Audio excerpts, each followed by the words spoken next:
பக்கங்கள். Hi friends, இது மாலிகாவின் கேளுங்க கதை கேளுங்க. மானஸ் எழுதிய இன்ப ஜீவிதம், அத்தியாயம் 43.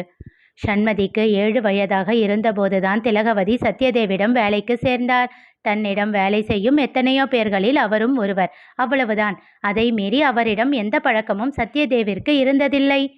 திலகவதி அக்கவுண்ட் செக்ஷனில் தான் வேலை செய்து கொண்டிருந்தார். ஒரு முறை திலகவதி, அக்கவுண்ட்ஸ் ஹெட் மற்றும் சத்யதேவ் மூவரும் அமர்ந்து கணக்குகளை சரிபார்த்து கொண்டிருந்த போது சத்யாவிற்கு அவர் மனைவி சௌந்தர்யாவிடமிருந்து அழைப்பு வந்தது. மாடிப்படியிலிருந்து அவர்கள் மகன் வருண்தேவ் தவறி விழுந்து விட்டதாகவும் தலையில் அடிபட்டதால் மருத்துவமனையில் சேர்த்திருப்பதாகவும் பதட்டத்தோடு கூற அவசரமாக அங்கே விரைந்தார் சத்யதேவ். வருணுக்கு B negative rare blood group. Satya ரத்தம் ஏற்பாடு செய்வதற்காக அலைந்து கொண்டிருந்த போது அக்கவுண்ட்ஸ் ஹெட் அவரை அழைத்தார். மிச்ச வேலையை பிறகு பார்த்து கொள்ளலாம் என்று சொல்லி அவர்களை வீட்டிற்கு கிளம்பச் சொன்னார். சத்யாவின் பதட்டமான குரலை கண்டுகொண்டு ஏதேனும் பிரச்சனையா என்று வினவினார் அவர். இரத்தத்திற்காக காத்து கொண்டிருப்பதை பற்றி சத்யாவின் பதட்டமான குரலை கண்டுகொண்டு ஏதேனும் பிரச்சனையா என்று வினவினார் அவர். இரத்தத்திற்காக காத்து கொண்டிருப்பதை பற்றி சத்யா கூறினார்.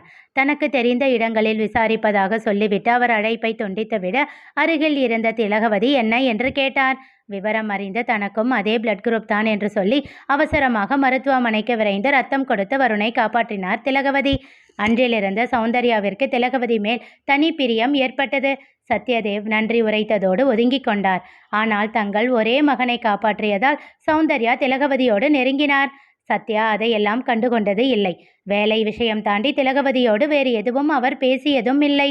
ஆனால் சௌந்தர்யா பண்டிகை மற்றும் விசேஷ நாள்களில் திலகவதியையும் சண்மதியையும் வீட்டிற்கு அழைத்து உபசரிப்பார்.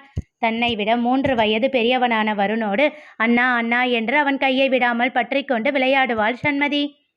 8 வருடங்கள் சத்யா மெட்டல்ஸில் தான் பணிபுரிந்தார் திலகவதி. திடீரென்று ஒரு நாள் வீட்டில் கரண்ட் ஷாக் அடித்து இறந்து விட்டதாக தகவல் வர சௌந்தர்யா அதிர்ந்து போனார். சத்யாவை நச்சரித்து அவரை அழைத்து கொண்டு திலகவதியின் வீட்டிற்கு விரைந்தார். வருணும் அவர்களோடு சென்றான். திலகவதியின் சடலம் கிடத்தப்பட்டிருக்க ஒரு ஓரமாக ஒடுங்கி அமர்ந்த முழங்கால்களில் முகத்தை புதைத்து அழுது கொண்டிருந்தாள் சண்மதி. யாரிடமும் பேசாமல் ஒதுங்கி ஒதுங்கி போனவளை கண்ட வருணுக்கு ஏதோ போலாக மெதுவாக அவள் அருகில் சென்று அமர்ந்து அவள் கைப்பிடித்து சமாதானம் செய்ய ஆரம்பித்தான். அவளோ கையை உதறிக்கொண்டு அவனிடம் இருந்து விலகி அமர வருண் வேதனை கொண்டான்.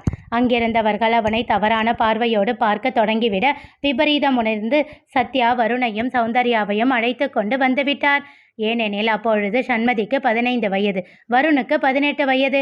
அவன் வயதிற்கு அவளிடம் பேசுவதை தவறான கண்ணோட்டத்துடன் அங்கே பார்த்தவர்கள்தான் அதிகம். தங்கள் மகனின் பெயர் கெட்டுவிடக்கூடாது என்று அவசரமாக அவர்களை அழைத்து கொண்டு வந்துவிட்டார் சத்யா. வீட்டிற்கு வந்த வருண் சத்யாவிடம் சண்டையிட்டான்.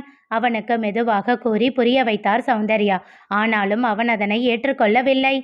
எனக்கு ஆன்டி பிளட் கொடுத்துருக்காங்க. அப்போ நாங்கள் 2 பேரும் சிஸ்டர் பிரதர் உறவு தானே, அதை எப்படி தப்பாக பேசுவாங்க? நாம் எல்லார்கிட்டையும் போய் நம்மளை ப்ரூவ் பண்ணிக்கிட்டு இருக்க முடியாது வருண், கோபமாக கண்டித்தார் சத்யா.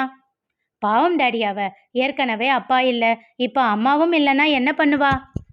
அதுதான் கண்ணா நாங்களும் சொல்கிறோம். அவள் பேரு கெட்டு போச்சுன்னா அப்புறம் அவளுக்கு தானே கஷ்டம். அவள் இன்னும் சின்ன குழந்தை இல்லை, புரிஞ்சுக்கோ. சௌந்தர்யாவும் அவனை சமாதானம் செய்தார். எல்லாவற்றையும் கேட்டுவிட்டு கொஞ்சமாக சமாதானமானான் போல் தெரிந்தது. திலகவதிக்கு சேர வேண்டிய பணம் எல்லாவற்றையும் கம்பெனி மூலமாகவே செட்டில் செய்து விட்டார் சத்யதேவ். அவ்வளவுதான். திலகவதிக்கும் தங்களுக்கும் இனி எந்த சம்பந்தமும் இல்லை என்று அவர் எண்ணியிருக்க 2 மாதங்கள் கழித்து சௌந்தர்யாவின் எண்ணிற்கு ஒரு அழைப்பு வந்தது. சண்மதியை பார்த்து கொள்ளும் மஞ்சுளாதான் அழைத்திருந்தார். வருண் அடிக்கடி வீட்டிற்கு வருவதாகவும் சண்மதியை பேசச் சொல்லி தொந்தரவு செய்வதாகவும் கூற திகைத்தார் அவர். அவசரமாக சத்யாவிடம் விஷயத்தை கூற வருணை அழைத்து கோபமாக திட்டினார் சத்யா. ஏண்டா இப்படி பண்ற? நீ உன்னோட லைஃப் அவளோட லைஃப் ரெண்டையும் ஸ்பாயில் பண்ற வருண். டாடி ப்ளீஸ் புரிஞ்சுக்கோங்க. என்கிட்ட அவள் எவ்வளவு க்ளோஸாக இருப்பா. ஆனால் இப்போ என்னை கண்டாலே பயந்து ஒதுங்குறா. அவளுக்கு ஏதோ ப்ராப்ளம் இருக்குது. அது என்னன்னு கேட்க தான் அவகிட்ட பேசுகிறேன். ஆனால் அவள் என்ன அவாய்ட் பண்ணுறா. எங்க பாரு வருண், அதை தெரிஞ்சுக்கிட்டு நீ என்ன பண்ண போற? Daddy what to you mean? அவள் பாவம் சின்ன பொண்ணு. அவளை என்னோட சிஸ்டராக தான் பார்க்குறேன். சோர்ந்து போனார் சத்யதேவ். மகன் செய்வது தவறு என்றால் அடிக்கலாம், திட்டலாம், கண்டிக்கலாம். தன் மகன் செய்வது தவறே இல்லை. ஆனாலும் அதனை நிச்சயமாக நிறுத்த வேண்டும். என்ன செய்வது என்று புரியாமல் அவனை அழைத்து அருகில் அமர்த்தி மெல்ல பொறுமையாக பேசினார். விட்டுடு வருண், உனக்கு எத்தனையோ ஃப்ரெண்ட்ஸ் இருக்காங்கல்ல, அவங்க கூட டைம் ஸ்பெண்ட் பண்ணு. முதல்ல உன் மைண்டில் இருந்து ஷம்முவை தூக்கி வெளியே போடு. அதுதான் உங்கள் 2 பேருக்குமே நல்லது.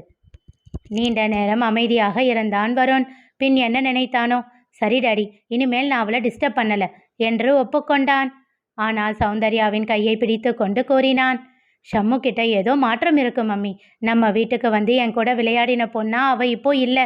எப்பவும் அவ கண்ணில் ஒரு பயம் தெரியுது. அவன் தலை கோதி புன்னகைத்தார் சௌந்தர்யா. அவளுக்குன்னு இருந்தது அவ அம்மா மட்டும்தான். அவங்க இல்லைன்னு ஆனதும் அவ மனசுல இன்செக்யூர் ஃபீலிங் வந்திருக்கும். அதனால தான் அப்படி இருக்கா. சௌந்தர்யாவின் வார்த்தைகள் மெல்ல அவன் மதனதை கரைத்தன. அதன் பிறகு அவன் சண்மதியை காண செல்லவில்லை. இன்பரசனிடம் எல்லாவற்றையும் சொல்லி முடித்தார் சத்யதேவ். வருண் சண்மதியை பார்க்க போகலன்னு உங்களுக்கு கன்ஃபார்மாக தெரியுமா? தெரியும் சார். எப்படி? அப்பப்போ சௌந்தர்யா மஞ்சுளாவை கால் பண்ணி கேட்டுக்கிட்டே இருந்தா. திரும்பவும் வருணால ஏதாச்சும் பிரச்சனை வந்துடக்கூடாதுன்னு நாங்கள் பயந்துக்கிட்டே இருந்தோம். 1 வருஷம்தான். அதுக்கப்புறம் அவங்க வீடு மாற்றிக்கிட்டு போயிட்டாங்க. பழைய வீட்டில் வாடகை கட்டுப்படி ஆகலை அப்படின்னு மஞ்சுளா சொன்னதா சௌந்தர்யா வருத்தமாக சொன்னா. அவளுக்கு ஹெல்ப் பண்ணலாமா அப்படின்னு கேட்டா. நானும் தயாராக தான் இருந்தேன். ஆனால் மஞ்சுளா வேண்டாம்னு மறுத்துட்டாங்க. சரின்னு நானும் விட்டுட்டேன். ஏன்னா நானும் பிஸ்னஸில் அப்போ கொஞ்சம் பிரச்சனையில் இருந்தேன். அதுக்கப்புறம் அவங்கள பற்றி நாங்கள் எதுவும் தெரிஞ்சுக்கவே இல்லை.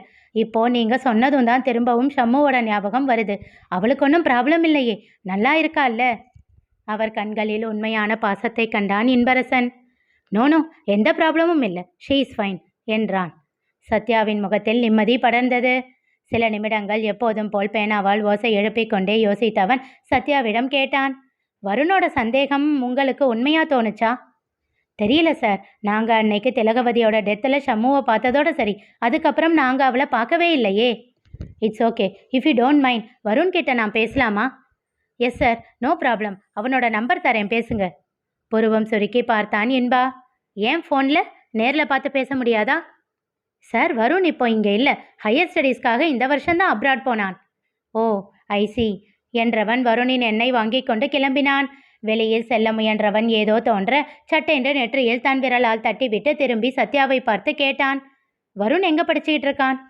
லண்டன்ல சார். திகைத்தான் இன்பரசன். வாட் என்றவன் வேகமாக மீண்டும் சத்யாவின் அருகில் வந்தான். என்ன ஆச்சு சார் என்றார் சத்யதேவ் பயத்தோடு. என்ன சொன்னீங்க? வருண் லண்டன்லையா படிக்கிறான்? ஆமாம் சார். எப்போ போனா? 2 months ஆச்சு சார். யூஜி இங்கே முடிச்சுட்டு MBA படிக்க அங்கே போயிருக்கான். மை காட் என்றான் இன்பரசன். சார், என்ன ஆச்சு? ஏதாச்சும் பிரச்சனையா? பதட்டத்தோடு கேட்டார் சத்யதேவ். அதற்குள் பார்த்திபன் இன்பரசனை அழைக்க வெயிட் என்று விட்டு சத்யாவிடம் சொல்லிவிட்டு அழைப்பை ஏற்றான் இன்பா. சார், அந்த இலக்கியா நான் விசாரிச்சுட்டு போனதுக்கப்புறம் 4 தடவை சஞ்சீவனுக்கு கால் பண்ணியிருக்காங்க. அது மட்டும் இல்லாமல் சண்மதிக்கும் கால் பண்ணி பேசியிருக்காங்க. நான் போய் எதுவும் தெரியாத மாதிரி நான் விசாரித்ததை யார்கிட்டையாச்சும் சொன்னீங்களா அப்படின்னு கேட்டால் இல்லைன்னு சொல்கிறாங்க சார். Something fishy sir. சட்டென்று ஒன்று தோன்ற, இலக்கியா பேசின கால் லிஸ்ட்டில் இந்த நம்பர் இருக்கான்னு செக் பண்ணி சொல்லு பார்த்தி என்று விட்டு வருணின் எண்ணை கூறினான். அவசரமாக அதனை ஆராய்ந்து விட்டு கூறினான் பார்த்தி. ஆமாம் சார், 2 தடவை கால் பண்ணியிருக்காங்க. சண்மதியோடது மாதிரியே இதுவும் லண்டன் நம்பராக இருக்குது. யாரோடது சார் இது? பார்த்திபன் கேட்க எஸ் எஸ் என்று வேகமாக டேபிளில் தன் வலது கையால் தட்டினான் இன்பரசன். சண்மதியை பற்றி வருணுக்கு தெரியுமா? தெரிந்து கொள்ள தொடர்ந்து கேளுங்க, கதை கேளுங்க. மீண்டும் சந்திப்போம்.